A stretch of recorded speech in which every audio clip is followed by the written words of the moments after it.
Hi friends, welcome to my channel నా చిన్ని ప్రపంచం. ఎప్పుడైనా మీరు మటన్ ఫ్రైని ఇలా ట్రై చేశారా?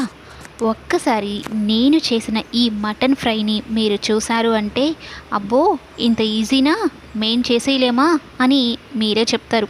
ఒకసారి నేను ఎలా చేశానో వీడియోలోకి వెళ్ళిపోదాం రండి.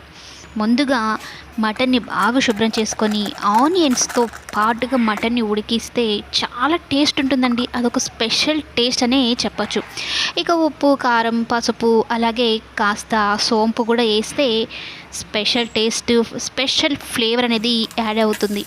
ఇక మామూలుగా బేసిక్ ప్రాసెస్ టమోటాలు, ఆనియన్స్ బాగా వేపుకొని ఆ తర్వాత మనం కుక్కర్లో బాగా బాయిల్ చేసుకున్న మటన్ని అందులో వేసేసేయాలి. దీనిలో అయితే నేను స్పైసెస్ ఏమీ యాడ్ చేయడం లేదు. జస్ట్ బాయిల్ చేసిన మటన్ని ఈ టమోటాలు, ఆనియన్లో వేసేస్తున్నాను. ఆ తర్వాత బాగా కొంచెం అదంతా దగ్గరికి పడేలాగా, అంటే ఇప్పుడు ఇన్ని వాటర్ వేసామో ఆ వాటర్ మొత్తం పోయేలాగా బాగా బాయిల్ చేసుకోవాలి. ఆ తర్వాత ధనియాల పొడి కొంచెం, గరం మసాలా కొంచెం, మటన్ మసాలా కొంచెం, లాస్ట్లో మమ్మాస్ మ్యాజిక్ మసాలా అన్నమాట. ఇదేనండి, ఇది కొంచెం వేసినా కూడా చాలు. మన మటన్ ఫ్రైకి స్పెషల్ ఫ్లేవర్ అనేది యాడ్ అవుతుంది. అట్రాక్షన్ కూడా బాగుంటుంది చూడడానికి. అంత లుక్ అయితే అదిరిపోతుంది అనమాట. మొత్తానికి దగ్గర పడిపోయింది కదా, చూసారా మటన్ కూడా ఎంత బాగా ఉడికిపోయిందో. ఇంకేం లేదు, మనం సర్వ్ చేసుకోవడమే ఇంకా.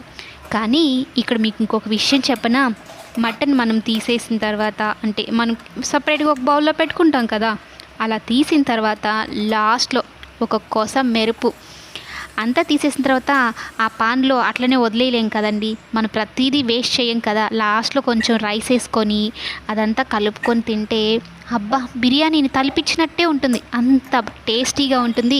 ఎప్పుడైనా ఇలా ట్రై చేస్తున్నారా? మామ్స్ అందరూ ఇలానే చేస్తారు. ఆల్మోస్ట్ నాకు అదే అలవాటైంది, కానీ చాలా బాగుంటుంది.